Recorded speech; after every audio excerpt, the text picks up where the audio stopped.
Sometimes I disgust myself.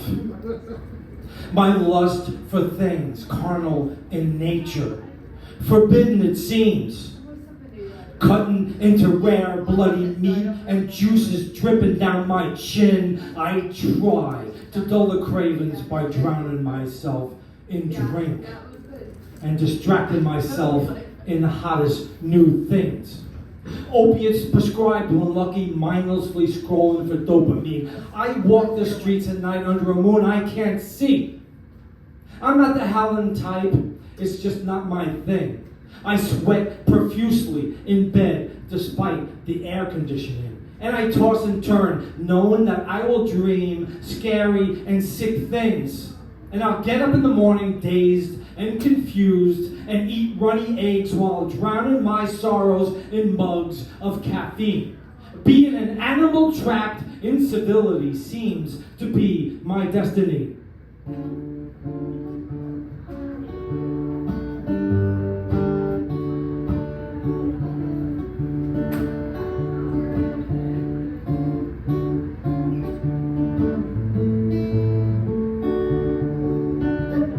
Life used to be easier, I tell you.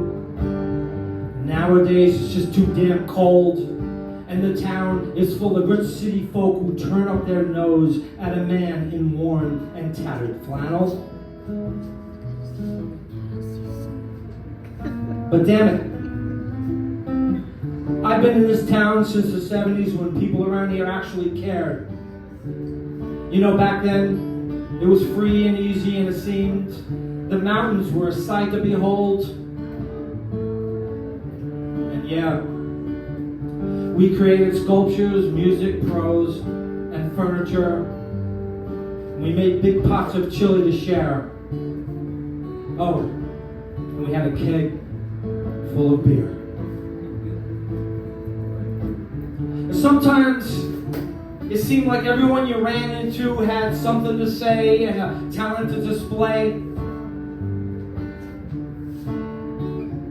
I came here to get educated and wound up dropping out. But I stuck around.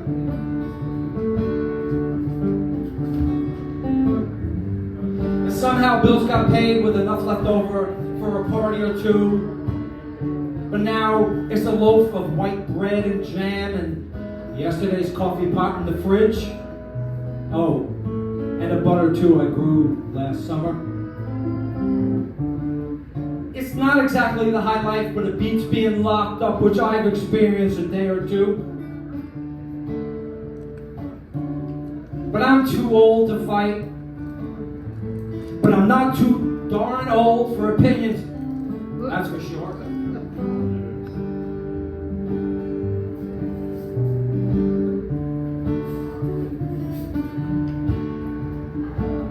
I just wish Clara had made it. I guess she was committed once too often and found solace stepping in front of a speeding train. I was pissed, I was fucking hurt and angry for a long time. Maybe it's because she was the only one who made me laugh and would put up with my shit for more than a day or two.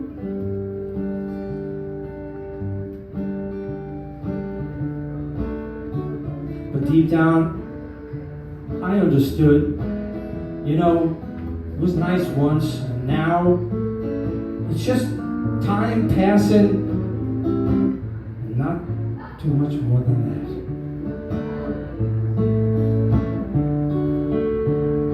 Fred Argenziano.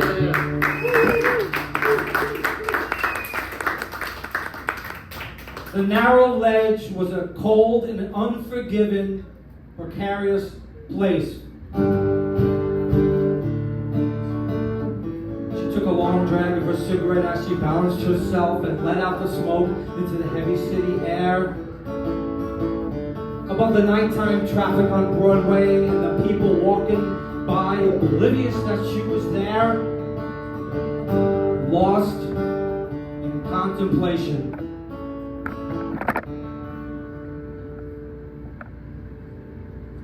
She had removed herself outside of company,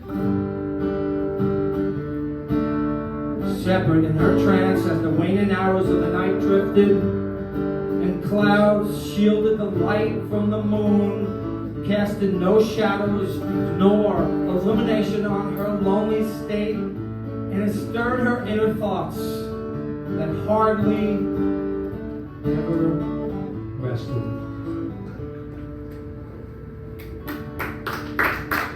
Not over yet.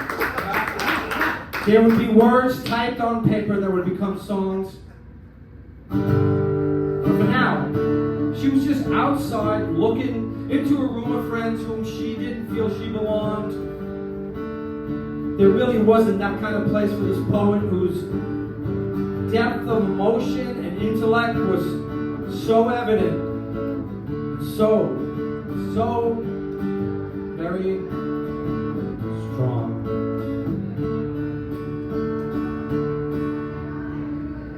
Where did you go to, songstress?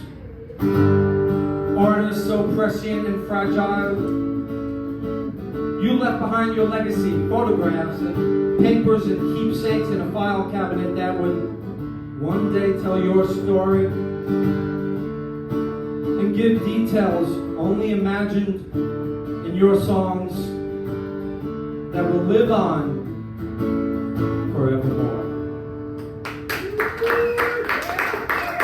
That was about Connie Converse, a singer-songwriter way ahead of her time, started in the 50s. She wrote guitar songs and then fancier, more composed piano songs, and then she disappeared.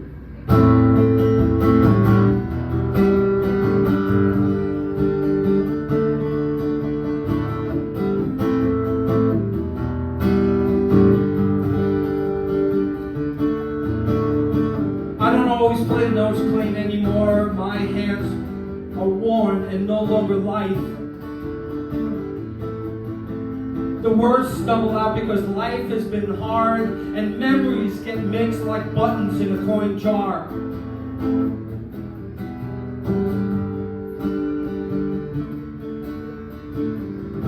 Friends have come and gone, many have died. I sing about them all without really trying. On old, creaky stages that are soon to be torn down. I carry my case home that has gotten heavier with time, and I struggle to get the key into the door's lock because it's bent and it's ready to crack. The door opens into the dark, lonely boarding house room, made more so now that you are gone. Lay my guitar down with care like it's a baby. It's my only possession of worth in a world full of plenty.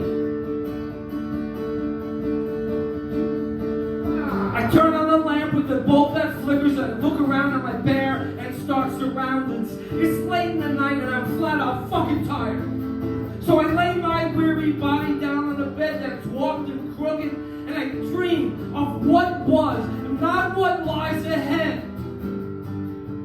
Because at this time, at this stage of my life, it seems like the only option left.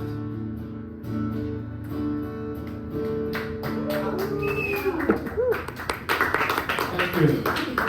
This next one's called Free as a Bird. It's not the John Lennon song. It's not. No.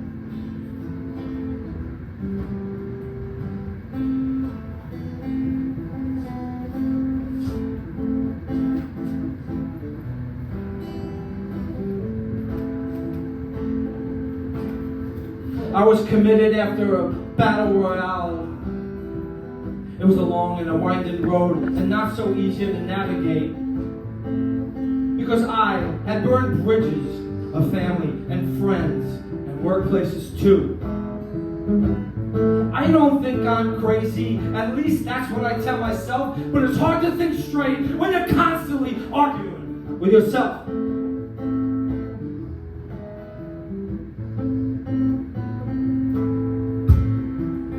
My wife gave up first, said I was a hot mess of a mistake that she didn't have the time to fix. And it was just easier to walk away. So there I was, alone with the rent due. I didn't have the dough, so I slept on a couch or two until the welcome would wear out and the streets would become my home. A bench in the park, a box under an overpass, a hotel doorway, an alleyway, and a train at night.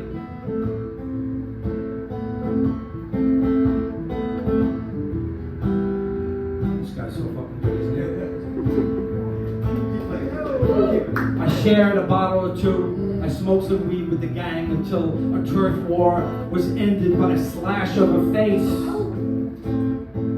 So here I am, surrounded by white walls, fluorescent lights swinging, windows with bars, a cup filled with pills, followed by a swig of juice, the regimen dictated by a doctor and a nurse too.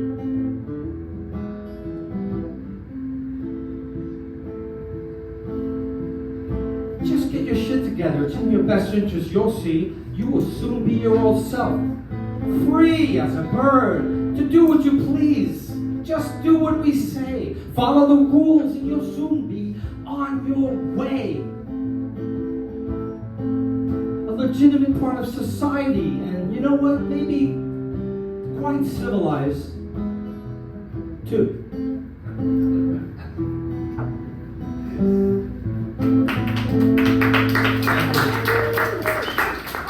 The next one's called Get By Survive. I wrote it after seeing a Tanya Tucker documentary. It's just loosely based on what I witnessed.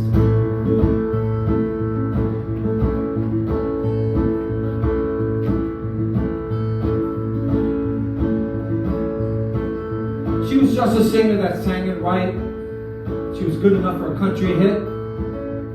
She wished she understood what it was when the words came forth and made people want to cry.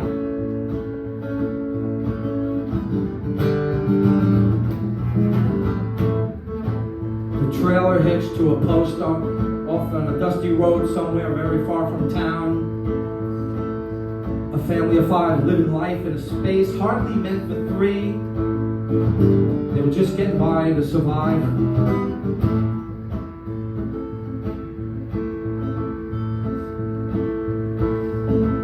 The hard times, they didn't go away just because the money came on in. Instead, pain just showed up uninvited.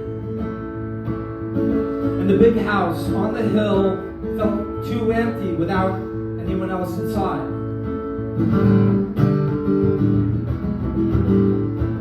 She looked out the window down the hill as the sunset filled the trees and the birds took flight, and dreamt of being a kid playing rodeo games in a schoolyard filled with gravel. Success is only felt when you feel right in your mind and you love the sound of your voice. When it comes out of a car radio while driving 75 on 66, going home to visit Daddy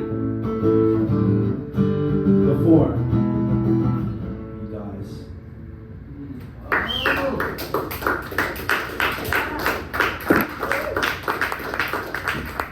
The Boulevard. The Boulevard. I went down to the Boulevard. The one I heard about, the song about they, filled with dreamers, and the lover who fell in their arms and then disappeared like it never happened.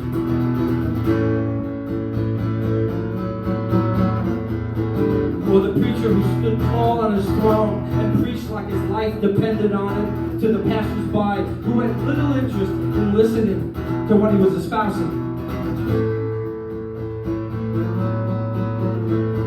The boulevard where you can't buy hope at competing dollar stores, or news at the now shuttered newsstand, with free art on its gate, sprayed on from a can, and that no one bothered to listen to anymore.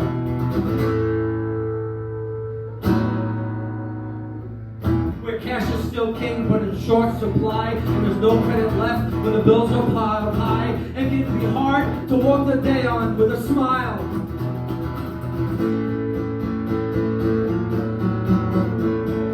On the boulevard I stood, looking around my surroundings, in front of boarding storefronts, and my fellow man laying down on the ground with just blankets and a few possessions stuffed in supermarket bags. Commuters making their way home after a double shift, but there's just no end in sight, and you're too fucking darn tired to fight.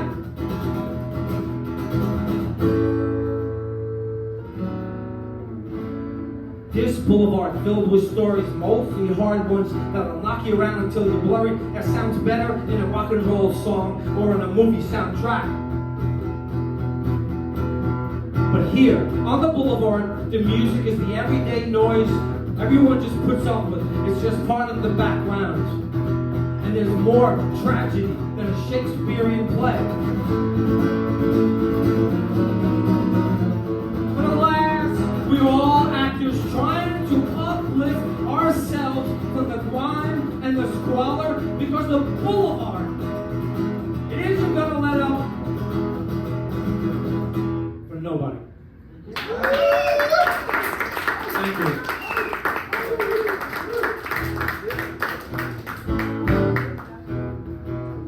This one's called Red Velvet.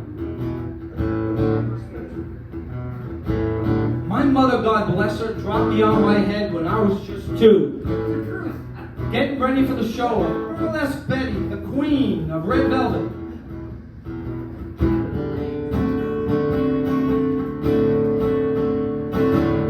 She made the men swoon in a basement club down off the avenue.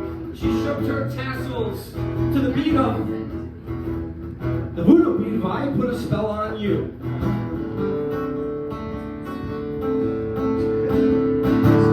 A listening hoots and hollers from the lubricated crowd, looking for some cheap thrills from the doldrums of life.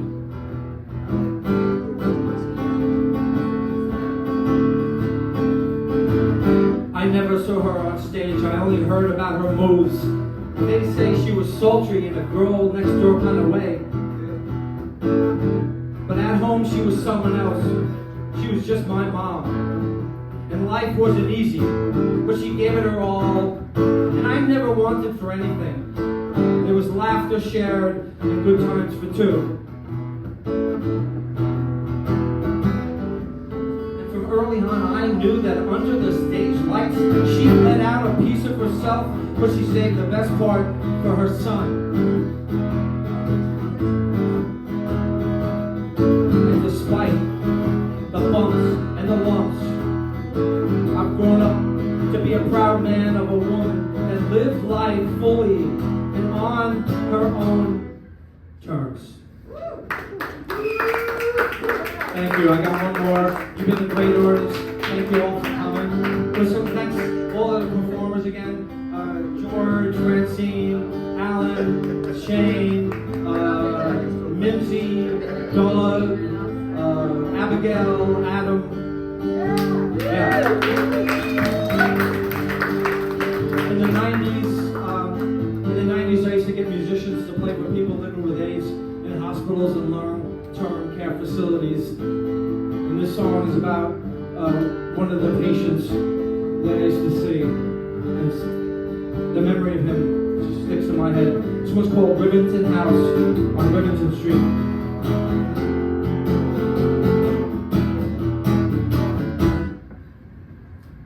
With his gloved hand, he smacked the plate-sized button, and the front door of the residence automatically opened, and he wheeled himself out the door, down the ramp, and up the block to the park. It's not central, but it had trees and benches, and sometimes pretty girls flitting by. It took him back when he was young and had game. Now he's just stuck in a wheelchair watching life on the east side leave him behind. He didn't recognize anyone, and he missed the old days. Hanging out on the street corner, drinking a Colt 45 and bragging with the crew. They are long gone now, and Jimmy's corner bodega was now a fancy boutique. So he quickly gulped down his Bustelo, afraid some well-meaning hipster would toss coins in his grinds. And no, he didn't take handouts, at least not that way. And yeah, he lived on the government's dime, but not by choice. No, not by choice. He made the best of it, living with AIDS in a long-term care facility. And despite the hanging beads and the colored lights and the photos of his angel plastered on his wall, he knew it was just a hospital room when you get down to it. It's been 8 years, and he can't remember how it came down to all this, or he was just really good at forgetting. He opened his sketchbook and drew gods and heroes in a place much better than this. Time was suspended as images filled the clouds and the pencil moved across the page. The minutes of the day chipped away, and it was time to go back and wait in his room for the squeaky wheels of the cart to come down the hall. He served a plate of humility pills and a cup of juice to wash it down. Yeah. Thank you. Fred Argenziano. Thank you all. Have a good time. We'll be back on September 7th. Check out Minzy Mac's open mic tomorrow at 3. Doug, you got a show coming up here?